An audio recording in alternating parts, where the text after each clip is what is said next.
नमस्कार, आप देख रहे हैं रिप्रेजेंट इंडिया न्यूज़ और मैं हूं मनीषा श्रीवास आपके साथ। अभी फाउंडेशन के अध्यक्ष डॉक्टर जेरिल बनाइत व उनकी टीम द्वारा नागपुर के आसपास के जंगलों में जंगली जानवरों के लिए पानी की व्यवस्था करने के उद्देश्य से सोलर पंप लगाए जा रहे हैं।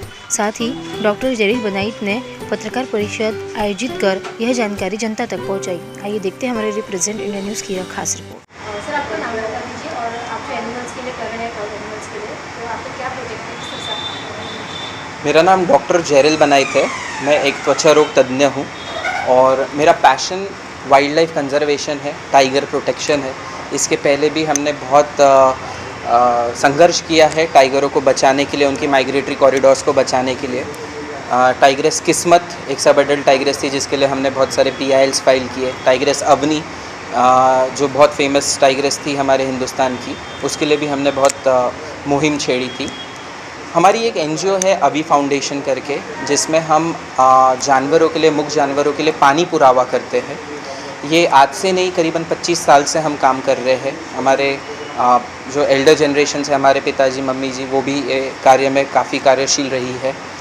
एंड पहले हम वाटर कैचमेंट डैम्स बनाते थे जिससे पानी रोका जा सके, जो रेन वाटर होता है या जो मानसून का वाटर होता है।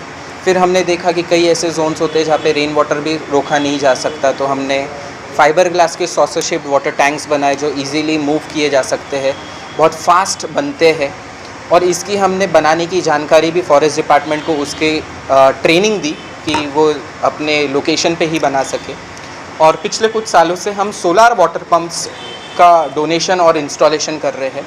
सोलार वाटर पम्प से सबसे बड़ा एडवांटेज ये होता है कि वो सूर्य की ऊर्जा पे चलता है, फुल्ली ऑटोमेटेड रहता है। इंसानों को वहाँ जाके बटन ऑन या ऑफ़ भी करने की ज़रूरत नहीं होती है, वो अपने आप ही चल जाता है। और जितने समय तक सूर्य की ऊर्जा रहती है उतने समय तक वो पानी पूरा भरते रहता है और ओवरफ्लो भी होता है, माटी को भी नमी और गीलापन कर देता है, जिसके कारण जो जानवर है जो प्यास के वजह से अपने नेचुरल टेरिटरी या जंगलों से बाहर चले जाते हैं, पानी की खोज में इंसानों के बस्तियों में घुस जाते हैं। और इस वजह से मैन एनिमल कन्फ्लिक्ट भी बढ़ जाता है। मानव और जानवरों का जो संघर्ष है वो बढ़ जाता है और चांस एनकाउंटर्स भी हो जाते हैं।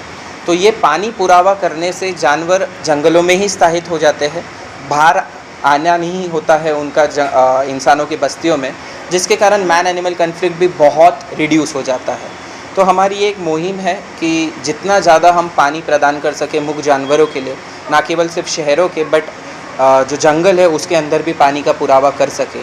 हमने ऑलरेडी 7 सोलार पंप इस समर में इंस्टॉल कर चुके हैं और हमारा टारगेट 50 सोलार पंप्स का है जो हम इस साल डोनेट करना चाहते हैं।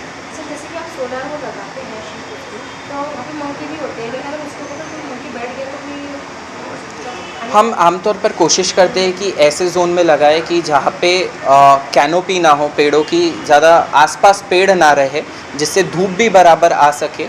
और ये जो होते हैं ये एक पर्टिकुलर हाइट पे ही होते हैं, तो बंदरों का उस पे जाना थोड़ा डिफ़िकल्ट रहता है या नहीं जाते हैं।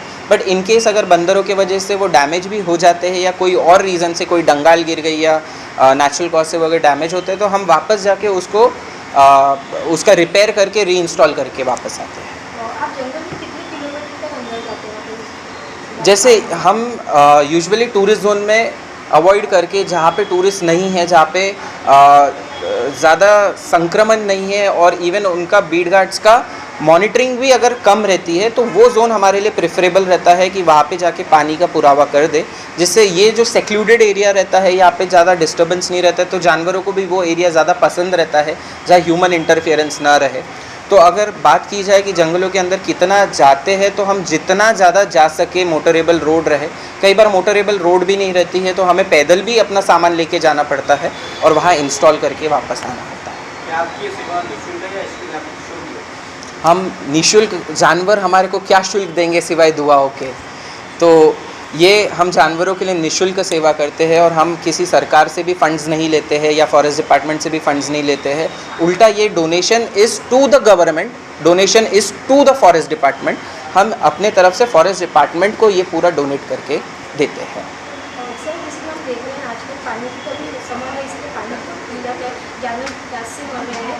लेकिन देखा जाए तो वहाँ पे आजकल देखिए सागवान के झाड़ बहुत ज़्यादा लगाए जा रहे हैं क्योंकि इससे इनकम होती है, लेकिन कहीं भी फल फ्रूट के पेड़ नहीं लगाए जाते। इसके लिए भी आप कुछ करेंगे फाउंडेशन? मैडम कैसा रहता है, ये जो रेवेन्यू फॉरेस्ट है इसमें सागवान के या तेंदुपत्ता के ज़्यादा झाड़ लगाए जाते हैं, और जो सागवान होता है वो जल्दी डिकम्पोज नहीं होता है, इसी के कारण इसका फर्नीचर बनता है। और इसकी जो पत्तियाँ रहती है वहाँ पे ग्रासलैंड्स नहीं बनी जाती, और जहाँ ग्रासलैंड्स नहीं है वहाँ पे हर्बीवोर्स नहीं है, और हर्बीवोर्स नहीं है तो वहाँ पे कार्निवोर्स या टाइगर्स या लेपर्ड्स नहीं है।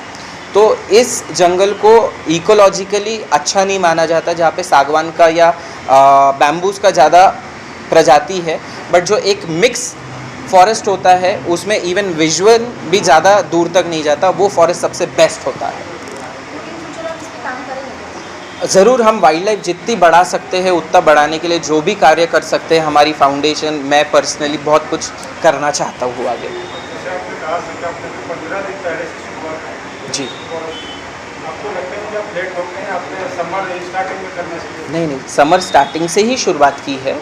जैसा मैंने कहा कि सब नेचर जो पूरा पर्टिकुलर परमिशंस के साथ, फिर उसके बाद अंदर में कौन सा वातावरण कैसा है, कितनी सेफ्टी है, वो समझ के हमें अंदर जाना पड़ता है। एक सोलार पंप को पूरा दिन लगता है, और एक लोकेशन से दूसरी लोकेशन जाने के लिए भी काफ़ी समय लगता है। तो समझ लीजिए 2 या 3 पंप्स को हमारे को पूरा हफ्ता भर लग सकता है, क्योंकि उतना राशन पानी भी अंदर लेके जाइए, लेबर को भी लेके जाइए, और इतनी धूप में जो काम करते हैं वो इतना संभव नहीं है कि आज काम करके दूसरे दिन फिर से वो सोलार पंप का इंस्टॉलेशन करे। 15 दिन पहले लास्ट सोलार पंप का हमारा इंस्टॉलेशन हुआ है।